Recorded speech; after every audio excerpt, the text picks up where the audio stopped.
Parmi ces personnes, il y a notamment cette jeune fille de 16 ans mise en examen pour association de malfaiteurs terroristes et placée en détention provisoire comme l'avait requis le procureur.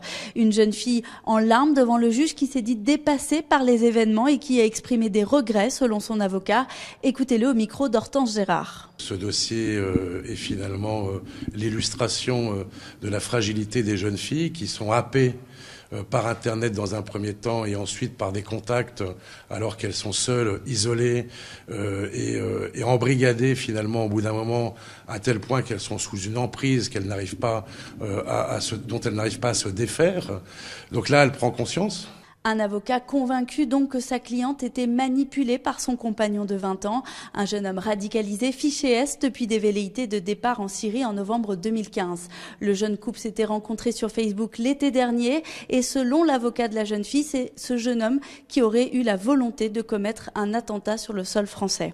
Le troisième suspect, lui, un homme âgé de 33 ans rencontré une semaine seulement avant les interpellations sur Internet, devait leur servir de tuteur lors d'un mariage religieux.